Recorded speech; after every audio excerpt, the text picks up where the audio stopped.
So hello everyone. आज NCERT की 11th class की जो मिडाइवल हिस्ट्री की किताब है उसमें बहुत ही एक इम्पॉर्टेंट और इंटरेस्टिंग लेक्चर हम डिस्कस करेंगे जिसका नाम है चैप्टर 11 और चैप्टर का नाम है इस्लामिक आर्किटेक्चर। तो थोड़ा सा ये एक एग्जाम पॉइंट ऑफ व्यू से भी काफ़ी इंपॉर्टेंट है और इंटरेस्टिंग टॉपिक भी है। तो चलिए शुरुआत करते हैं ओल्ड एनसीईआरटी मिडाइवल हिस्ट्री की किताब। मेरा नाम है शुभम और आप देख रहे हैं आईएएस सोशल चैनल। तो इस लेक्चर में हम दिल्ली सल्तनत के आर्किटेक्चर और मुगल आर्किटेक्चर के बारे में डिस्कस करेंगे। तो हालांकि ये चैप्टर मिडाइवल हिस्ट्री की किताब में है लेकिन आर्ट एंड कल्चर के पॉइंट ऑफ व्यू से काफ़ी इंपॉर्टेंट है। तो इस लेक्चर को मिस नहीं करेंगे, पूरा लेक्चर ध्यान से समझेंगे। तो सबसे पहले इस्लामिक आर्किटेक्चर को समझते हैं। तो बात यह है कि अगर आप देखें तो मुस्लिम या जो इस्लामिक जो ट्रेडिशन है, it is forbidden to replicate any living form on the surface. ठीक है, इस्लाम में ऐसा माना जाता है कि अगर आप कोई मूर्ति बना रहे हैं या कोई पेंटिंग बना रहे हैं किसी लिविंग ऑब्जेक्ट की, तो बेसिकली आप अल्लाह के अथॉरिटी को चैलेंज कर रहे हैं, क्योंकि माना जाता है कि सिर्फ अल्लाह के पास, गॉड के पास ही सिर्फ पावर है लिविंग क्रीचर को बनाने की। तो इस वजह से चूंकि आइडोलेट कोई भी लिविंग फॉर्म अगर आप देखेंगे, मतलब कोई भी मूर्ति हो गई या कोई भी पेंटिंग हो गई लिविंग ऑब्जेक्ट की, वो इस्लाम में उसको उसके ऊपर पाबंदी है। ठीक है, तो इसी वजह से आप देखोगे कि बामियान में जो बुद्ध की मूर्तियां थी वो तालिबान ने तोड़ दिया। लोग कहते हैं कि ये लोग आइडियोलॉजिकली बैंकरप्ट लोग हैं। वो आइडियोलॉजिकली बैंकरप्ट नहीं है, they were just following the teachings which are mentioned in the religious text of Islam. उसमें कुछ ऐसा उन्होंने नॉन रिलीजियस काम नहीं किया, वो रिलीजियस डॉक्ट्राइन को ही फॉलो करते हुए those two Bamiyan मूर्तिज, Bamiyan idols, statues of Buddha were basically bombed। ठीक है, तो खैर बात आती है कि इस्लाम में अगर आप देखें तो लिविंग क्रीचर को रेप्लिकेट करना फॉरबिडन है। अब इसकी वजह से क्या होता है कि भाई आप देखो कि तो अब इससे चैलेंज क्या होगा कि भाई आप बिल्डिंग तो बना दोगे लेकिन उसको डेकोरेट कैसे करोगे। जैसे हिंदू जो मंदिर होते हैं उनको डेकोरेट करने का तरीका है कि आप जो है उसमें मूर्तियां बना दो, उस पर मुराल पेंटिंग्स बना दो, जिसके थ्रू आप इंडियन जो हिंदू टेम्पल्स होते हैं बेसिकली उनको आप डेकोरेट कर सकते हैं। अब इस्लाम में आप मूर्ति बना नहीं सकते, पेंटिंग बना नहीं सकते, तो फिर डेकोरेट करेंगे कैसे। तो इसी चैलेंज को ओवरकम करने के लिए जो इस्लामिक आर्किटेक्ट्स थे उन लोगों ने दूसरे तरीके अपनाए, जैसे कि कैलीग्राफी। कैलीग्राफी क्या होती है? Basically artistic way of writing. तो क्या होता है, बिल्डिंगों पे ये लोग सजाने के लिए कुरान की जो वर्सेस हैं, जो कुरान की आयतें हैं, उनको दीवारों पे, मस्जिदों की दीवारों पे या जो भी इस्लामिक बिल्डिंग्स की दीवारें हैं उन पे आपको कैलीग्राफी देखने को मिलेगी। फिर आता है एराबेस्क। एराबेस्क बेसिकली फ्लोरल और ज्योमेट्रिक पैटर्न होते हैं जिनको इस्तेमाल किया जाता है दीवारों को या बिल्डिंग्स को सुंदर बनाने के लिए। तीसरा तरीका है जाली। जाली बेसिकली इस्लामिक अगर आप देखो तो जो खिड़कियां होती हैं ये बेसिकली परफोरेटेड स्टोन की बनी हुई होती हैं, जिनका काम होता है लाइट, वेंटिलेशन और प्राइवेसी को बैलेंस करना। तो इस्लामिक आर्किटेक्चर में आपको खुली खिड़कियां देखने को नहीं मिलेंगी, ऐसे आपको मैश लाइक स्ट्रक्चर, ठीक है, जो कि सीमेंट या मान लीजिए कि पत्थर की या जिस भी तरीके का ये मैश लाइक स्ट्रक्चर आपको देखने को मिलेगा। और चौथा होता है पिट्रा ड्यूरा। ठीक है, पिट्रा ड्यूरा एक इनले आर्ट है जिसमें क्या होता है, जैसे मान लीजिए कि ये अगर आप फोटो देख रहे हैं तो इसमें ये मार्बल की सरफेस है, उसमें आपने छन्नी हथौड़े से लेके एक डिप्रेशन क्रिएट किया और उसमें आपने ये सेमी प्रेशियस स्टोन, उस डिप्रेशन में आपने ये सेमी प्रेशियस स्टोन्स जो भी है उसमें जो कीमती पत्थर होते हैं आपने उसमें जड़ दिए। तो उसके माध्यम से आप ऐसे कलरफुल पैटर्न्स आप बना पाते हैं। ये पिट्रा ड्यूरा टेक्निक है। तो ये सारी टेक्निक जो भी हम देख रहे हैं उसको डिटेल में आगे देखेंगे। ठीक है, तो जैसा अगर हम कंपेयर करें इस्लामिक आर्किटेक्चर को हिंदू टेम्पल आर्किटेक्चर के साथ, तो Islamic architecture avoids representation of living beings. वहीं पर हिंदू आर्किटेक्चर में अगर आप देखें तो ह्यूमंस, एनिमल्स, डेटीज, इन सब की मूर्तियां आपको दीवारों पे देखने को मिलेगी। ठीक है, मंदिर की दीवारों पे आपको इस टाइप की मूर्तियां देखने को मिलेंगी। इसी वजह से अगर आप इस्लामिक आर्किटेक्चर देखें तो ज़्यादा फोकस होता है कैलीग्राफी, ज्योमेट्रिक पैटर्न्स और एब्स्ट्रैक्शन पे, जिसको हमने कैलीग्राफी, एराबेस्क, पिट्रा ड्यूरा, जाली के नाम से अभी पढ़ा। ठीक है, वहीं पर अगर आप हिंदू टेम्पल्स देखेंगे तो हिंदू टेम्पल्स की दीवारों पे आपको कार्विंग, स्कल्पचर्स और मुराल पेंटिंग्स देखने को मिलेगी। ठीक है। फिर तीसरा इंपॉर्टेंट डिफरेंस है कि Islamic architecture emphasises spiritual expression and divine unity. ठीक है, spiritual expression and divine unity. वहीं पर जो हिंदू टेम्पल्स हैं, आप बेसिकली वहाँ पर आपको जितनी भी मैथोलॉजिकल स्टोरीज़ हैं, रामायण से, महाभारत से, वो सारी मैथोलॉजिकल स्टोरीज़ आपको हिंदू मंदिरों पे, ठीक है, हिंदू मंदिरों पे आपको देखने को मिलती है। ठीक है, अब इस्लामिक आर्किटेक्चर के स्ट्रक्चरल फीचर्स की बात करते हैं। अभी तक हमने जो देखा वो था डेकोरेटिव एलिमेंट्स, कि मंदिरों माफ़ कीजिएगा, इस्लामिक बिल्डिंगों को ब्यूटीफाई कैसे करें। अब हम उनके स्ट्रक्चर्स की बात करते हैं। तो स्ट्रक्चर की अगर हम बात करें तो आता है नाम आर्चेस का। आर्चेस, इस टाइप का जो आप गेटवे देख रहे हो, जो इस टाइप का गेटवे आप देखते हो, इसको आर्च बोलते हैं। ठीक है, आर्च। फिर आता है मीनार, जो कि मीनार आप देख सकते हैं, अगर आपने ताजमहल देखा हो तो वहाँ पे मीनार आप देख सकते हैं, कुतुब मीनार आपने देखा होगा, आप चार मीनार देखो तो ये मीनार भी जो है एक इस्लामिक आर्किटेक्चर है। फिर आता है डोम। डोम यानी कि गुंबद, ये जो अंडाकार हेमिस्फेरिकल आपको जो स्ट्रक्चर दिख रहा है, इसको डोम कहते हैं। फिर आता है चार बाग। ठीक है, चार बाग क्या होता है, इसको एक बार देख लेते हैं। तो अगर आप जैसे मान लो कि this is some Islamic building, ठीक है, ये कोई इस्लामिक बिल्डिंग मान लीजिए कि है, उसके सामने क्या होता है कि जैसे मान लो कि ये गार्डन है, this is the garden in front of this building. तो क्या करेंगे, उस गार्डन को वाटर चैनल्स के थ्रू चार पार्ट में, चार क्वाड्रेंट में डिवाइड कर देंगे। ठीक है, वाटर चैनल्स के थ्रू चार क्वाड्रेंट में डिवाइड कर दिया जाएगा। इसी को बोला गया है चार बाग। ठीक है, इसी को बोला गया चार बाग, फोर गार्डन। ठीक है, तो ये एक इस्लामिक आर्किटेक्चर का स्टाइल है। ठीक है, चार बाग। फिर अगला जो इंट्रोडक्शन है जो इस्लाम ने हिंदुस्तान में किया, वो था कि introduction of superior mortar. Mortar क्या होता है, बेसिकली पत्थर या ईंटों को एक साथ बाइंड करने के लिए जो आप बीच में मसाला डालते हो, उसको मोर्टार कहा जाता है। जैसे आज के टाइम पे रेत और सीमेंट का बना हुआ मोर्टार होता है, जिसमें गिट्टी विट्टी भी होती है, बजरी जिसको कहते हैं। तो जब इस्लाम आया तो उन्होंने एक सुपीरियर मोर्टार इंट्रोड्यूस किया, और जिसकी वजह से ईंटों का इस्तेमाल बिल्डिंगों को बनाने में, ईंटों का इस्तेमाल ज़्यादा होने लगा। अभी तक जनरली जो इंडिया में जो बिल्डिंग्स बनती थी उसमें पत्थरों का इस्तेमाल किया जाता था, और मोस्टली ये जो पत्थर होते थे एक के ऊपर एक बैलेंस करके बनाए हुए थे, एक के ऊपर बैलेंस करके उस पूरे मंदिर को बनाया जाता था। जैसे अगर आपको ये सुन के ताज्जुब होगा कि जो बृहदेश्वरा टेम्पल है तंजौर का, जिसको राजा चोला ने बनवाया था, जो इंडिया का सबसे ऊंचा मंदिर है, लगभग 200 फीट की उसकी हाइट है, 20 मंजिला वो मंदिर है, उसमें कहीं भी कोई भी मोर्टार का इस्तेमाल नहीं किया गया है। उसमें 2-2 टन के जो पत्थर हैं, वो सारे पत्थर 2-2 टन के हैं, जिनको एक के ऊपर एक सिर्फ बैलेंस करके उस पूरे मंदिर को बनाया गया है। तो कहने की बात ये है कि हिंदुस्तान में अभी तक मोर्टार उतना सुपीरियर था नहीं, तो जनरली पत्थरों का इस्तेमाल किया जाता था किसी भी मंदिर को बनाने के लिए। पर जब इस्लाम आया तो उसने सुपीरियर मोर्टार इंट्रोड्यूस किया, और ये मोर्टार बनता कैसे था, लाइमस्टोन यानी चूना, फिर जो ईंट होती है, ईंट का जो बुरादा, ईंट को पीस के जो बुरादा बनता है, जो लाल पाउडर सा बन जाएगा वो, और सैंड, इन तीनों चीज़ों को मिक्स करके एक पेस्ट तैयार किया जाता था, जिसको इस्तेमाल किया जाता था एक ईंट को दूसरे ईंट के साथ जोड़ने के लिए। ठीक है, तो लाइमस्टोन और सुर्खी यानी कि पीसा हुआ ईंट और सैंड, और इसकी वजह से हिंदुस्तान में आगे जब इस्लाम आया तो अभी तक पत्थरों का इस्तेमाल हो रहा था, अब इस्लाम के आने के बाद ईंट से बनी हुई बिल्डिंगें ज़्यादा कॉमन हो जाएगी। ठीक है, और ईंट चूंकि हल्का होता है तो इससे आप बड़े बिल्डिंग्स बना सकते हैं। More magnificent and large scale structures were possible because of extensive use of bricks. ठीक है, एक्सटेंसिव यूज ऑफ ब्रिक्स। अब एक और चीज ध्यान में रखेंगे कि ये जो आर्च और डोम्स आप सुन रहे हैं, जो आर्चेस का नाम सुनते हैं या डोम्स का नाम सुनते हैं, ये कोई इस्लामिक इन्वेंशन नहीं था।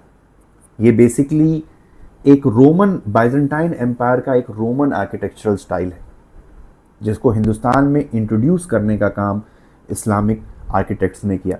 ये उनकी खुद की इन्वेंशन नहीं थी, उन्होंने रोमन आर्किटेक्चर को ही इंडिया में एक तरीके से कॉपी पेस्ट किया था। ठीक है, इंडिया में उसको एक तरीके से कॉपी पेस्ट किया था। चलिए आगे बढ़ते हैं। बात आती है कैलीग्राफी आर्ट की। तो कैलीग्राफी आर्ट की बात करें तो ये भी कोई इस्लामिक इन्वेंशन नहीं है। इसको या तो चाइना, कुछ सोर्सेज कहते हैं कि चाइना में कैलीग्राफी को इन्वेंट किया गया था, कुछ सोर्सेज कहते हैं कि रोम में इन्वेंट किया गया था। बहरहाल कैलीग्राफी को हिंदुस्तान में इंट्रोड्यूस करने का काम इस्लामिक आर्किटेक्ट्स ने किया और इसको दिल्ली सल्तनत के टाइम पर हिंदुस्तान में इंट्रोड्यूस किया गया था। अगर हम कैलीग्राफी के टाइप्स की बात करें तो 2 टाइप की कैलीग्राफी होती है। एक है आपकी नस्तलिक। नस्तलिक अगर आप देखें तो थोड़ा कर्सिव होती है, दूर दूर चीज़ें लिखी जाती हैं, इतना डेंस नहीं होती हैं, तो दूर दूर लिखी जाती हैं तो लिखना और पढ़ना इसको आसान होता है। वहीं पर दूसरी जो टाइप होती है उसको शिकस्ते बोलते हैं। ठीक है, शिकस्ते बोलते हैं, ये थोड़ी सी डेंस होती है। ठीक है, शिकस्ते जो होती है थोड़ी सी डेंस होती है, इसको लिखना और पढ़ना थोड़ा सा मुश्किल होता है। ठीक है, it is more difficult to read and write शिकस्ते। तो 2 टाइप की कैलीग्राफी आर्ट है, नस्तलिक एंड शिकस्ते। अगर हिंदुस्तान में देखें तो नस्तलिक जो टाइप है वो ज़्यादा फेमस हुआ। उर्दू और कश्मीरी भाषाओं को लिखने के लिए नस्तलिक का इस्तेमाल किया जाता है। ठीक है, और इसी कैलीग्राफी को अगर आपने कोई इस्लामिक बिल्डिंग देखी होगी तो उसमें इस कैलीग्राफी को एज अ डेकोरेटिव एलिमेंट, ठीक है, इसी कैलीग्राफी को as a decorative element Islamic बिल्डिंगों में, इस्लामिक आर्किटेक्चर में इसका इस्तेमाल किया जाता है। ठीक है, तो ये याद रखेंगे। आगे चलते हैं। अब बात आती है अरेबेस्क की। तो अरेबेस्क एक ऑर्नामेंट स्टाइल ऑफ डेकोरेशन है जिसमें basically flowers, leaves, branches, fruits और समटाइम्स एनिमल और ह्यूमन फिगर्स को भी बनाया जाता है। लेकिन इस्लाम के कंटेक्स्ट में ह्यूमन फिगर्स नहीं होंगे, आपको ऐसे जनरली एक फ्लोरल पैटर्न आपको देखने को मिलेगा। अब ये दीवारों पे आपको ये फ्लोरल अरेबेस्क कार्विंग देखने को मिल सकती है, या तो फ्लोर पे अरेबेस्क टाइल वर्क आपको देखने को मिल सकता है। कई बार आपको जो खिड़कियां होती हैं, जो जाली होते हैं, उसमें आपको अरेबेस्क पैटर्न देखने को मिलेगा। कई बार आपको ये सीलिंग यानी कि छतों पे ये डेकोरेशन देखने को मिलेगा। कई बार इवन कैलीग्राफी को अरेबेस्क के पैटर्न में लिखा हुआ देख सकते हैं आप। ठीक है, कई बार लकड़ी के जो दरवाजे होते हैं उस पर आपको ये अरेबेस्क देखने को मिलेगा। तो अरेबेस्क कुछ नहीं है, बेसिकली एक फ्लोरल पैटर्न है। ठीक है, जिसमें आपके फ्लोरल और समटाइम ज्योमेट्रिकल पैटर्न्स भी आपको देखने को मिलते हैं। ठीक है, जिसमें आपके फ्लोरल पैटर्न और ज्योमेट्रिकल पैटर्न्स आपको देखने को मिलते हैं। इसको अरेबेस्क कहा जाता है। इसका इस्तेमाल भी इस्लामिक जो बिल्डिंग्स होती हैं उनको डेकोरेट करने के लिए किया जाता है। अब बात आती है जाली की। तो जाली अगर देखें तो जाली का पर्पस डेकोरेटिव एलिमेंट था और फंक्शनैलिटी भी, फंक्शनल एलिमेंट भी है। तो जाली एक तो देखने में सुंदर लगती थी और दूसरा वो फंक्शनल रोल भी अदा करती थी। ये चूंकि ये जो जाली है अगर आप देखें तो ये परफोरेटेड होती थी। ठीक है, जिससे वो रेगुलेट कर सकती थी लाइट को और हीट को। ठीक है, इससे हवा क्रॉस होती थी और चूंकि ये पतली पतली जालियां होती थी तो कभी भी अगर पतले एरिया से कोई हवा क्रॉस होगी तो ठंडी हो जाती है, जिसको वेंचुरी इफेक्ट कहते हैं। ठीक है, तो चूंकि जो इस्लामिक जो रिलीजन है वो एक डेजर्ट एरिया में इस धर्म का जन्म हुआ था और डेजर्ट एरिया में जन्म हुआ था, तो इसका इसके जो आर्किटेक्चरल एलिमेंट्स हैं वो वहाँ के क्लाइमेटिक कंडीशन के हिसाब से क्यूरेटेड। तो वहाँ पे पूरी खुली खिड़कियाँ नहीं होती हैं। डेजर्ट में आप खुली खिड़की रखोगे, बहुत सारी गर्मी, बहुत सारी धूप, रेत घर के अंदर घुस सकती है। तो परफोरेटेड विंडोज हुआ करती थी जो लाइट को, हीट को और वेंटिलेशन को एक अच्छे प्रपोर्शन, एक बैलेंस प्रपोर्शन के साथ रेगुलेट कर पाए।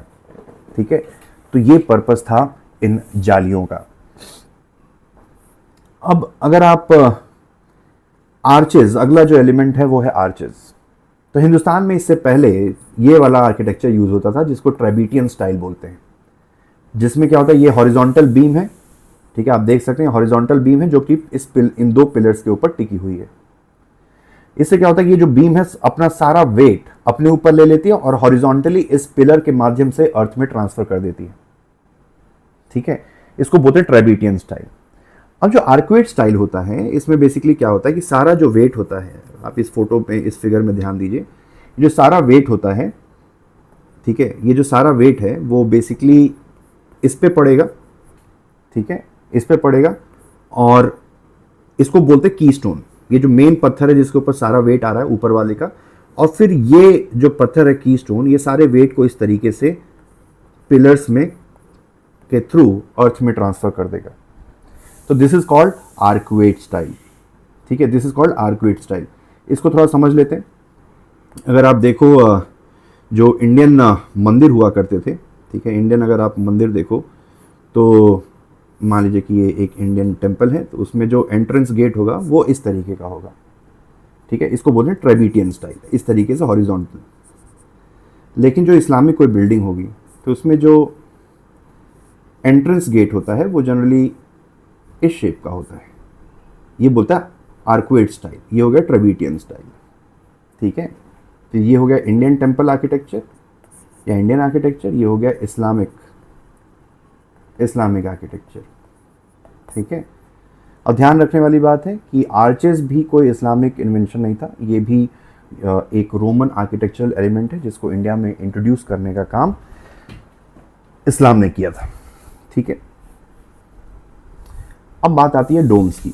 तो अगर हम डोम्स की बात करें, ठीक है, अगर हम डोम्स की बात करें तो थोड़ा सा कलर चेंज कर लेते हैं। तो ये जो हेमिस्फेरिकल जो आपको ऊपर दिख रहा है इसको डोम कहा जाता है। ठीक है, हेमिस्फेरिकल जो आपको स्ट्रक्चर ऊपर दिखाई दे रहा है इसको डोम या गुंबद कहा जाता है। ठीक है, तो इसको भी रोमन आर्किटेक्चर से इंस्पायर होकर इंडिया में इंट्रोड्यूस करने का काम इस्लाम ने किया था। लोदीज के टाइम पे डोम्स के ऊपर काफ़ी काम किया गया। सबसे फेमस है डबल डोम स्ट्रक्चर। तो डबल डोम स्ट्रक्चर लोदीज के टाइम पर आया। ठीक है, इसमें होता क्या, डबल डोम का मतलब दो डोम नहीं, बेसिकली डोम के अंदर डोम, एक आउटर डोम होगा एक इनर डोम होगा। ठीक है, आउटर डोम एंड इनर डोम। अब इसका ये डबल डोम से फ़ायदा ये है कि इससे क्या होता है कि एक तो स्ट्रेंथ मिलती है डोम को, जो ऊपर का पूरा स्ट्रक्चर है उसको थोड़ी मजबूती मिलती है। और दो बड़ा डोम बनाने से क्या होता है, बाहर से देखने में ये काफ़ी सुंदर दिखाई देता है।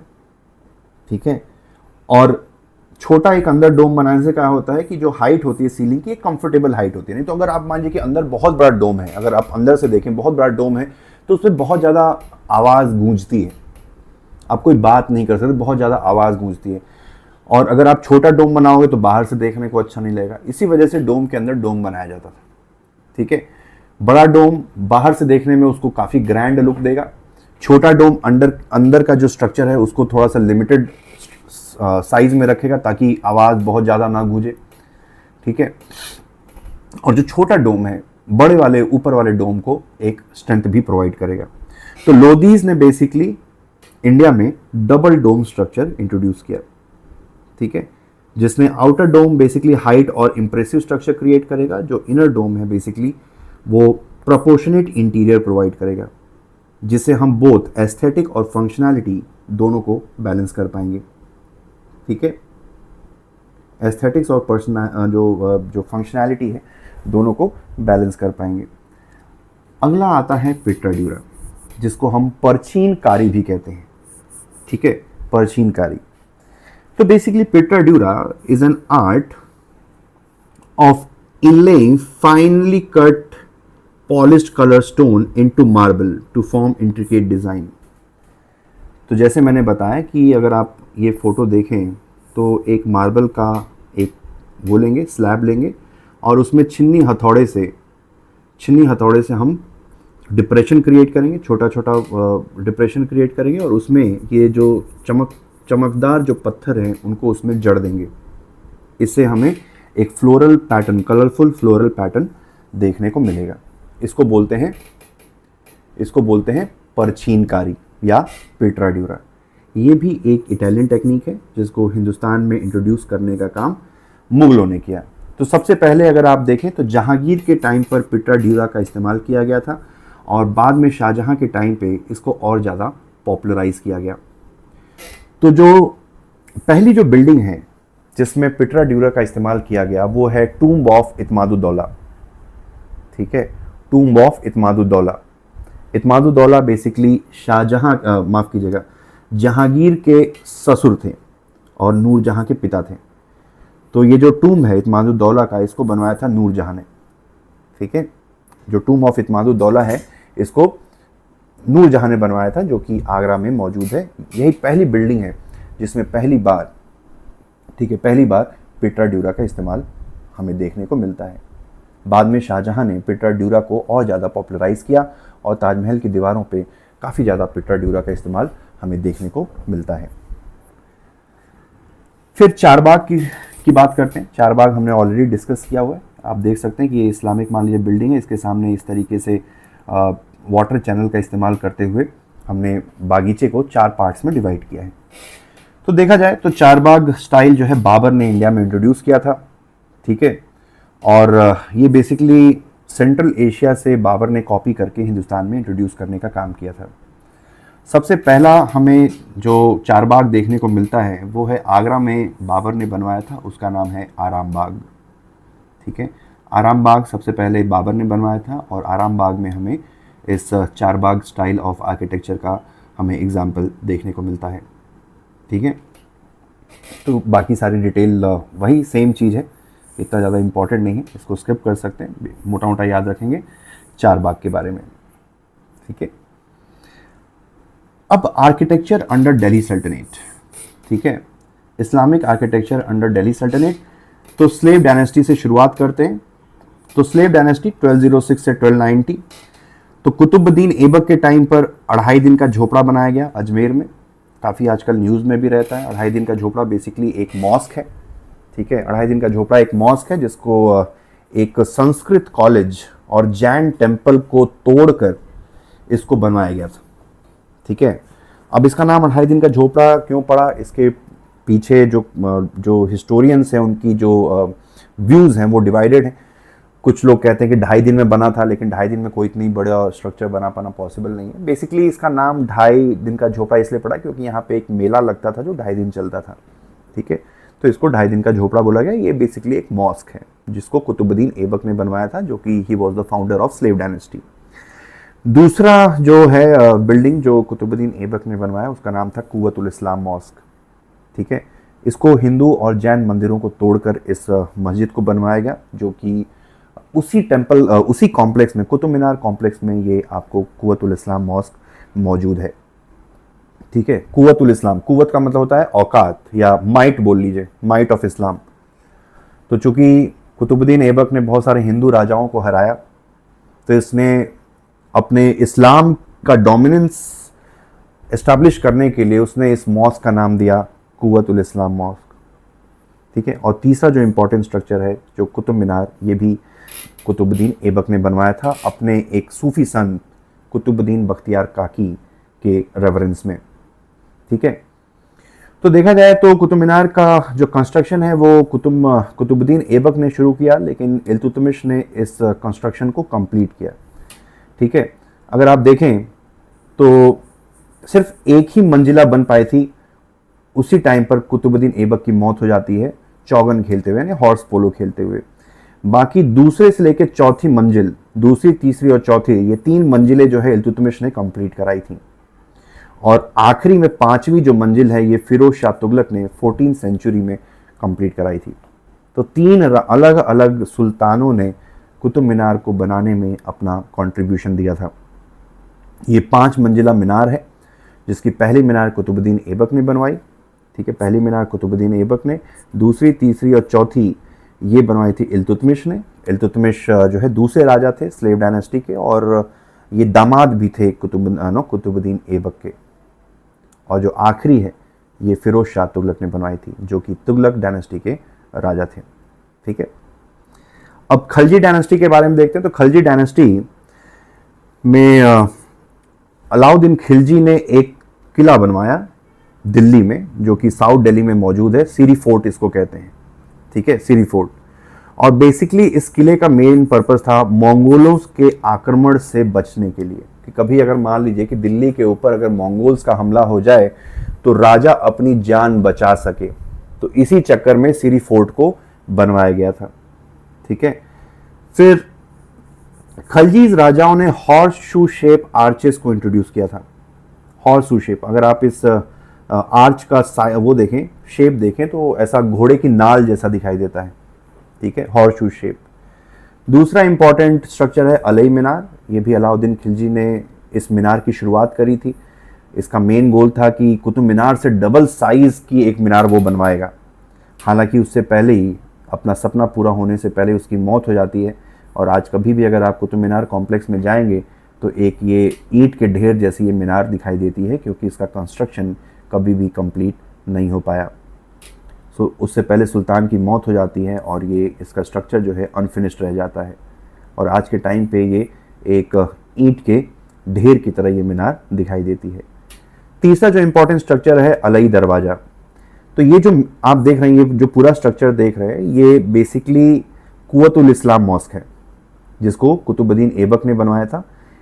ठीक है, ये जो पीछे आप पूरी मस्जिद देख रहे हैं, इसमें जो एक एंट्रेंस गेट है, ये जो स्ट्रक्चर देख रहे हैं, ये जो गेटवे आप देख रहे हैं, इसको बनवाने का काम किया था अलाउद्दीन खिलजी ने। इसी वजह से इस दरवाजे का नाम अलई दरवाज़ा है। चौथा स्ट्रक्चर है हौज खास। हौज खास बेसिकली एक वाटर टैंक है, जिसको सीरी फोर्ट में अलाउद्दीन खिलजी ने बनवाया था। इसका मेन पर्पस था वाटर स्टोर करना, ताकि सीरी में जो किला था उसमें पानी की ज़रूरतें जो हैं उसकी पूर्ति की जा सके। तो ये 4 इंपॉर्टेंट स्ट्रक्चर्स हैं जो अलाउद्दीन खिलजी ने अपने टाइम पर बनवाए थे। अब तुगलक्स की बात करते हैं। तो तुगलक जो आर्किटेक्चर है, इसको क्राइसिस पीरियड ऑफ आर्किटेक्चर कहा जाता है। इसको क्राइसिस पीरियड इसलिए कहते हैं क्योंकि यहाँ की जो बिल्डिंगें तुगलक्स ने बनवाई काफ़ी भद्दी हैं। भद्दी मतलब कि दे आर नॉट ब्यूटीफुल। ठीक है, इतना ज़्यादा जो है ब्यूटिफिकेशन पे तुगलक्स ने फोकस नहीं किया। उनका जो मेन फोकस था strength of the wall, buildings की स्ट्रेंथ पे फोकस करना, ना कि उसकी ब्यूटी पे। और इसी वजह से इन्होंने बैटर वॉल्स या स्लोपिंग वॉल्स इंट्रोड्यूस की। बैटर वॉल या स्लोपिंग वॉल क्या होती है, तो अगर मैं आपको दिखाना चाहूँ तो बेसिकली इस तरीके जो स्लोपिंग वॉल्स आप बनाते हैं, ठीक है, स्लोपिंग वॉल्स आप बनाते हैं, इसको बैटर वॉल्स कहा जाता है। इस तरीके से एंगुलर दीवार होने से क्या होता है कि जो बिल्डिंग होती है काफ़ी मजबूत बनती है। तो इन्होंने बैटर वॉल्स का इस्तेमाल किया। फिर इन्होंने कोई भी बहुत ही ऐसा नहीं है कि बिल्डिंग बनाने के लिए कहीं दूर से पत्थर ये लोग मंगवा रहे हैं। आसपास जो भी पत्थर लोकली अवेलेबल होते थे उनका इस्तेमाल ये लोग करते थे। ठीक है, फिर अगला है 4 सेंटर्ड आर्च।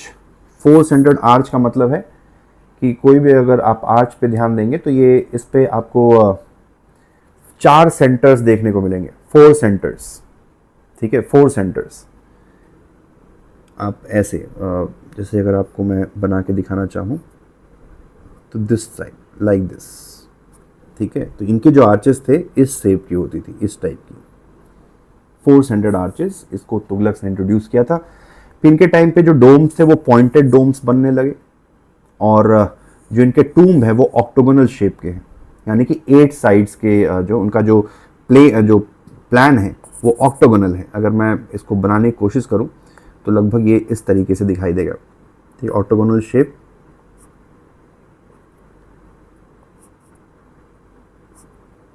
ठीक है, ऑक्टागोनल शेप।